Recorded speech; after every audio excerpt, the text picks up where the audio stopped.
movement to make America great again stands stronger, prouder, more united, more determined, and nearer to victory than ever before. We're going to make America great again. Going to win the election. Going to win the election. It's a busy weekend for former President Donald Trump. In about an hour, he will be speaking from his Wisconsin rally. This is the fourth visit he's had to the state in just 8 days. Trump leaving Butler, Pennsylvania, and the same stage where he nearly lost his life in July. Trump holding a moment of silence for Corey Comparator during the rally. He, of course, is that firefighter that was killed in that July assassination attempt. The former president is looking to take an edge in those important battleground states as we near Election Day. But the vice president has a busy week ahead, getting ready for a big media blitz.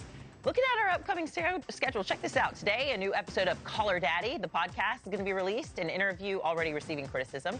Then she'll sit down with Howard Stern, Stephen Colbert, 60 Minutes, and The View. Now, this is all coming after months of the Trump campaign bashing the vice president for a lack of interviews. She's going full throttle now, though, on a wide array here, but critics are warning most of these spots she's going for interviews are not likely to press her too much on issues she may not want to talk too much about, even as voters want more specifics from Harris. And her running mate, Governor Tim Walz, appearing on Fox News today. It's the start of a robust media tour this week for the Harris campaign. News Nation's Jackie Koppell joins us now. So why do you think this change of strategy? This feels like a 180. Well, I think the campaign, they would actually say it's not necessarily a change of strategy, it's a matter of timing, right? She had to start her campaign pretty last minute, had to ramp up. And so from them, I've been hearing, look, this is just a matter of, as I said, timing. And we knew it was coming, but now is the moment. We are just a month away from the election. Well, maybe she had to figure out what her exact strategy and policies really are going to be, what her platform was going to be, because she was at the bottom of the ticket. Now she's at the top of the ticket. Well, that's exactly right. And that's one of the things that they told me. They said, look, we're still fleshing things out. Give us a few minutes. So she is, as you mentioned, she's going on this podcast today, then 60 Minutes. And we actually have a clip. They released a clip of it. So we have a snippet there. Let's take a listen. A real close ally in Prime Minister Netanyahu?